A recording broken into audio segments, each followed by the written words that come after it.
Hello friends, माझं नाव अभिषेक सपकाळ आहे। आज आपण स्टार्ट करणार आहोत unit number 5 ratio and proportion. Ratio and proportion मधला आपण बघत आहोत प्रोपोर्शन। प्रोपोर्शन टू टाइपचे असतात, direct proportion and inverse proportion. Direct proportion and inverse proportion. तर आपण त्यातलं डायरेक्ट प्रोपोर्शन बघणार आहोत। डायरेक्ट प्रोपोर्शनचे फर्स्ट नंबरचं एक्झाम्पल पाहणार आहोत आपण। सर्वप्रथम एक्झाम्पल रीड करू। If the cost of 15 kg sugar is 120, 15 kilo साखरची किंमत 120 आहे। Find the cost of 25 kg of sugar. तर 15 किलो साखरची किंमत किती?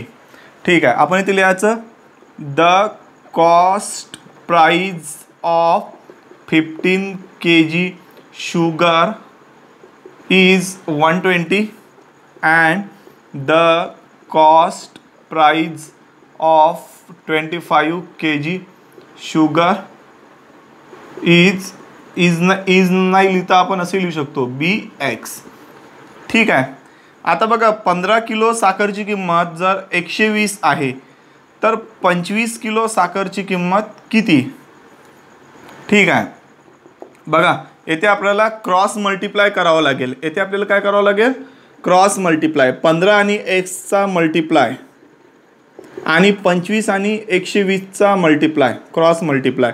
x ला जचे तिथे राहू द्या, 25 गुणिला 120 भागीला 15। तर आपला आन्सर किती येणार आहे? आन्सर किती येणार आहे? आपलं आन्सर येणार आहे 25 गुणिला 120 भागीला 15। आन्सर येणार आहे 200 रुपये। तर 25 किलो साखरची किंमत किती होणार आहे? 200 रुपये। एकदम सोपी एक्झाम्पल होतं। सेकंड एक्झाम्पल पण सोपीच आहे। डायरेक्ट प्रोपोर्शन मेथडचे सर्वच एक्झाम्पल सोपे आहे। सेकंड नंबरच्या एक्झाम्पलमध्ये विचारलेलं आहे आपल्याला calculate the value by direct proportion method if the 10 fountain pen cost 150, what will be the cost of 25 fountain pen. 10 पेनची किंमत जर 150 आहे तर 25 फाउंटन पेनची किंमत किती? इथे लिहायचं आपण the cost price of 10 fountain pen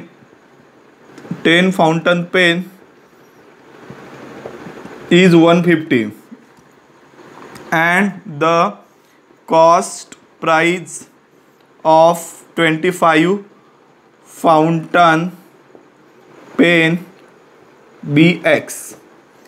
10 पेनची किंमत किती आहे? 150। तर 25 फाउंटन पेनची किंमत किती? इकडं बघा 10 गुणिला x क्रॉस मल्टिप्लाय, 25 गुणिला 150, x जच्या तसा 25 गुणिला 150। या दोघांमध्ये काय रिलेशन आहे? मल्टिप्लाय आहे। 10 इकडे आले तर डिवाइड होणार। आता आपल्याला करायचं आहे 25 गुणिला 150 भागीला 10 किती? 375। किती? 375। अशा प्रकारे सेकंड नंबरचं एक्झाम्पलही संपलं। आता आपण थर्ड नंबरचं एक्झाम्पल पाहणार आहोत। बघा the price of wheat varies directly as its weight when its weight 40 kg its price ₹88। जेव्हा 40 kg वेट असते तेव्हा ती प्राइस 88 होते। तर find the price when its weight is 1 quintal. 1 quintal म्हणजे 100 किलो। ठीक आहे, इथे आपल्याला लिहावं लागते द कॉस्ट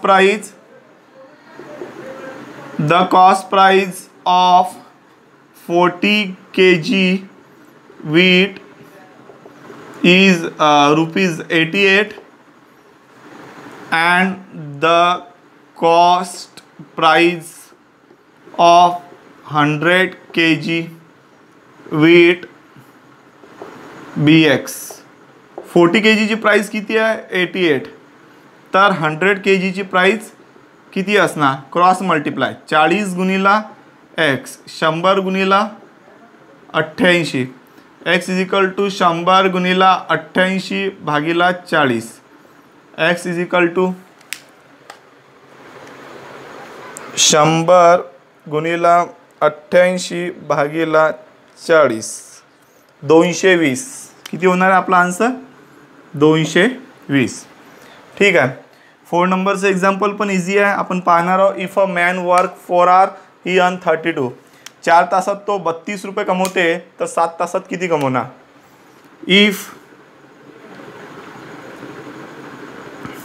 इथे लिहूयात आपण a man work 4 hours and earn ₹32 and a man work 7 hours and earn BX. 4 तासात किती कमवतो तो? 32 रुपये. तर 7 तासात तो किती कमवणार? क्रॉस मल्टिप्लाय 4 गुणिला x 7 गुणिला 32. x इज इक्वल टू 7 गुणिला 32 भागिला 4 56. अशा प्रकारे आपले 1 ते 4 पर्यंत एग्जाम्पल संपले.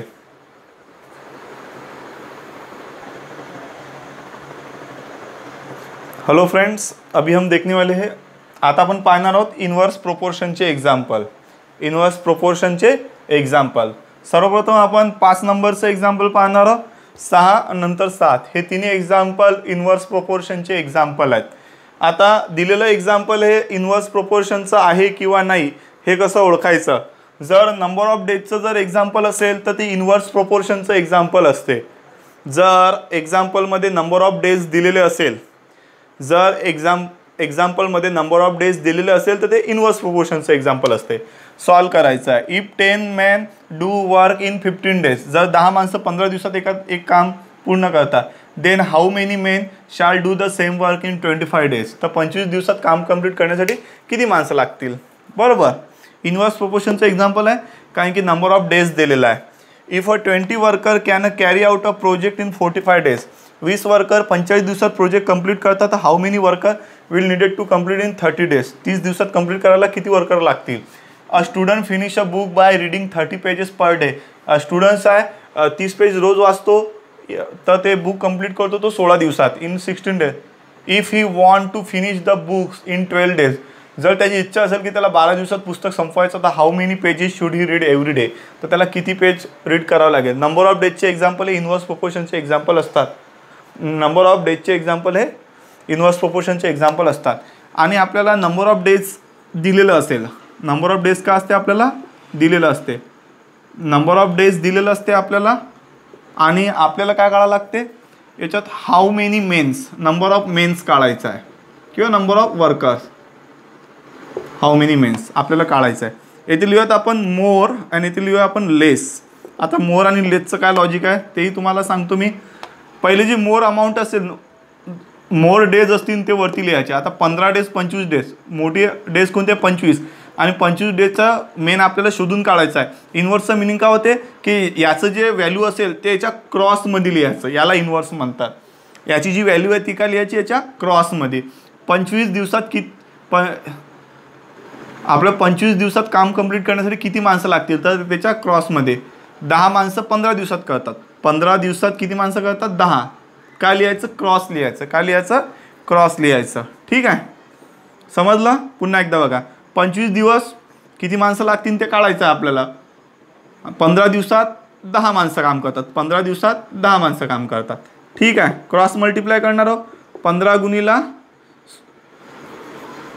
बघा क्रॉस मल्टिप्लाय 25 गुणिला एक्स, 15 गुणिला 10, एक्स इज इक्वल टू 15 गुणिला 10 भागिला 25. X is equal to value काढायची आहे. आन्सर येणार आहे आपला 6 मेन. ओके, आता आपल्याला 6 नंबरचं एक्झाम्पल बघायचं आहे. If 20 worker can carry out a project in 45 days, 45 दिवसात प्रोजेक्ट कंप्लीट होण्यासाठी 20 माणसं लागतात, तर 30 दिवसात प्रोजेक्ट कंप्लीट होण्यासाठी किती माणसं लागेल? ठीक आहे, बघा वरती लिहायचं number of days. Number of days दिलेलं असते आपल्याला आणि आपल्याला काढायचं आहे नंबर ऑफ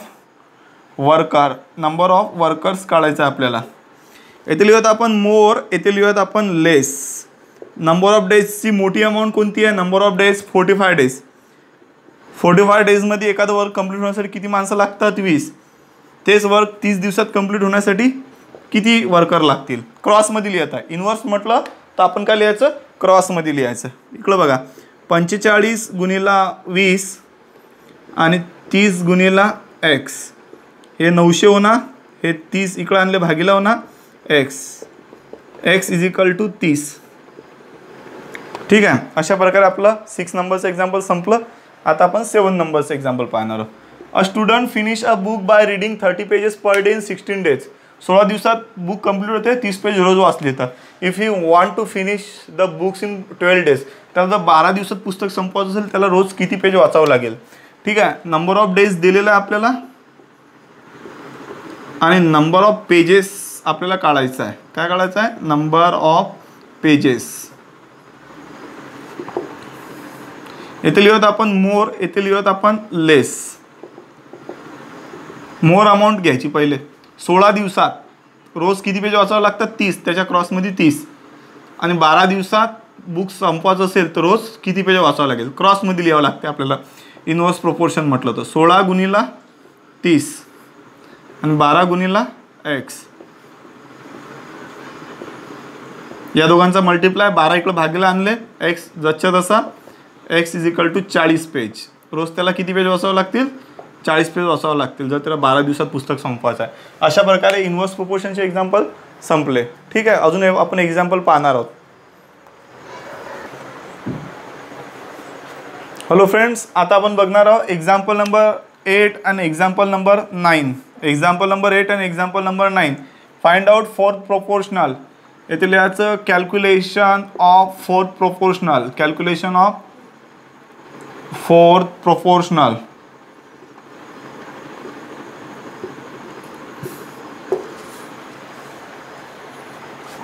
बघा, सगळ्यात पहिले काय करायचं? 36 वरती लिहायचं, 48 खाली लिहायचं, 15 वरती लिहायचं आणि एक्स खाली लिहायचं.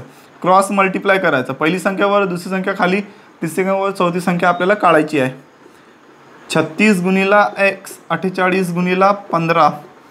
एक्स इज इक्वल टू 48 गुणिला 15 भागीला 36. एक्स इज इक्वल टू 48 गुणिला 15 भागीला 36. किती होतात? 20. किती होतात? फोर्थ प्रोपोर्शनल किती होते आपलं? 20. ठीक आहे.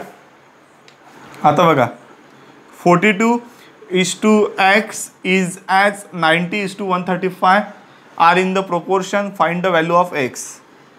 इथे लिहूयात आपण calculation of value of x. Calculation of value of x. एक्सची व्हॅल्यू काढायची आहे आपल्याला. 42 वरती लिहायचे, एक्स खाली लिहायचं, 90 वरती लिहायचे, 135 लिहायचे खाली, क्रॉस मल्टिप्लाय करायचं. 42 गुणिला 135 एक्स गुणिला 90. काय करायचं? 42 गुणिला 135 वरती लिहायचं, 90ला लिहायचं खाली. Therefore x is equal to 42 गुणिला 135 भागीला 90. किती होते? 63. अशा प्रकारे आपलं जे युनिट नंबर 5th होतं रेशन प्रोपोर्शन, त्यातलं आपलं प्रोपोर्शन संपलं. आता नेक्स्ट लेक्चरला आपण रेशो पाहणार आहोत.